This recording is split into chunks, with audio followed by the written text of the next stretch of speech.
morning, y'all. First, I want to say thank y'all for following me. Thank y'all for tuning in. I appreciate that very much.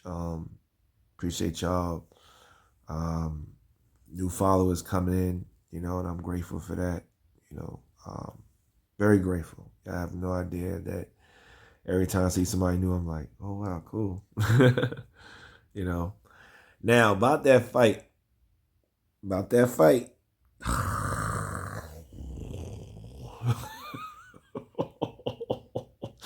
The first one was crazy. First one was crazy. I didn't like the first one. I didn't like what they was doing. I ain't gonna get into it, but I didn't like what they was doing. They was moving kind of funny, and that's all I'm gonna say about that. The second one, yeah.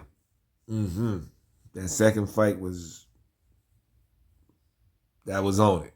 That was real deal, and that was a good fight. That was a good fight. Even the ones with the females, that was a good fight.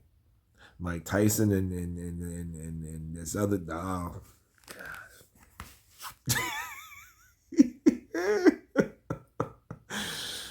nah. Mm-mm-mm. I'm good. I'm good. Up 1, 2, well, almost 2 o'clock in the morning watching it. I'm like, are you serious? Are you serious?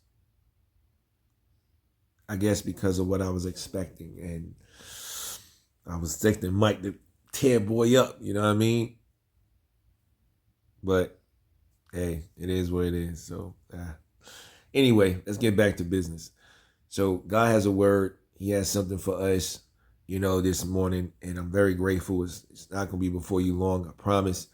Um, but I do have a message from the Lord, and I just kept going over this whole thing with this week with him, and I was just like, Lord, this is what you want me to say. He's like, you ain't gonna book a Daniel. Okay. I don't know who this is for, but I hope it blesses you as much as it blessed me. So let's see what the Spirit of the Lord has to say as I go through it. In the book of Daniel, in the Bible, the story of Daniel facing the can't pray situation occurs in Daniel chapter 6, where Daniel is placed in a difficult position by King Darius, who issues a decree forbidding anyone from praying to any god or person except the king for 30 days. Despite this law, Daniel continues to pray to his God 3 times a day, openly and without hiding, resulting in his being thrown into a lion's den for his unwavering faith and devotion to God. Key points about the story: the decree. Daniel's enemies was jealous of his position. They was jealous of him.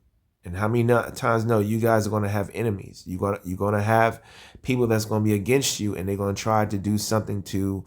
And what these people did was they manipulated the King Darius into signing a law forbidding anyone from praying to any deity except the king for 30 days. Daniel's habit. Despite the new law, Daniel continues his established practice of praying 3 times a day with his window open towards Jerusalem, making his devotion very visible. So Daniel was like, I don't care. I'm gonna, despite the law decree, I'm still gonna obey the will of God. And he need to find anything to say, you know what? If there's a law, or there's something that someone may put out and say, oh, you can't do this, you can't do that, and it defies the will of God, you need to go do the will of God. You need to serve God, period, no matter what. And Daniel didn't care. He was like, you can throw me the lines in. You can do whatever you want to do. I'm still going to do what God called me to do, and I do what I need to do, and I'm going to pray, and I don't care who sees it. So the test, when Daniel's enemies discovered his continued prayer, they reported him to the king, forcing Daniel to choose between obeying the king's decree or remaining faithful to his God. So Daniel was like, look, I'm going to continue to serve the Lord. I don't care, no matter what it looks like. So Daniel, the lion's den. So due to his defiance, Daniel is thrown into the lion's den as punishment for disobeying the law.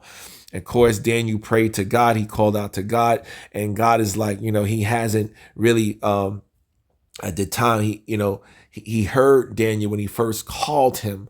And Daniel was like, basically like, Lord, it took you so long. He's like, I heard you when you first called me, but he got tied up. That's when he had the angel had to fight, through the prince and powers and wicked things in high places to get to Daniel.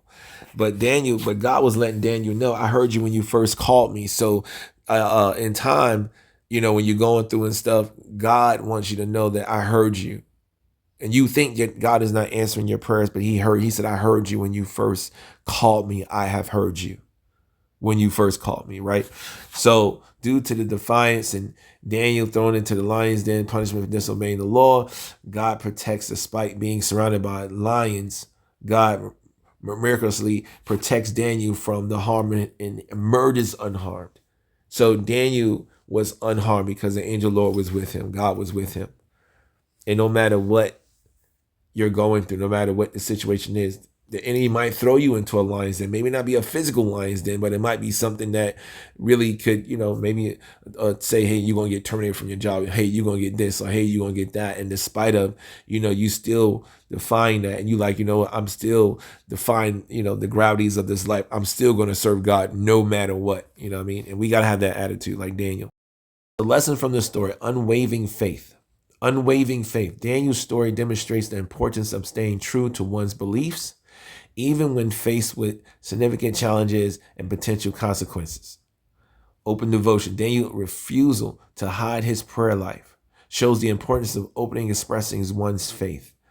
So in spite of everything, Daniel, we got to be like Daniel, no matter what. We still have to do what God calls us to do, no matter, like Jeremiah says, like fire shot up in my bones, you know what I mean?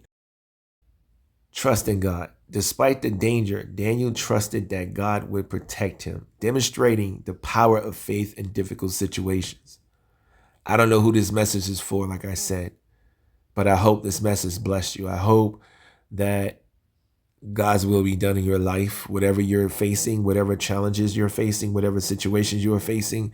And I pray that God's will be done in your life in Jesus. Love you guys. God bless you. I hope this message blessed you. Peace.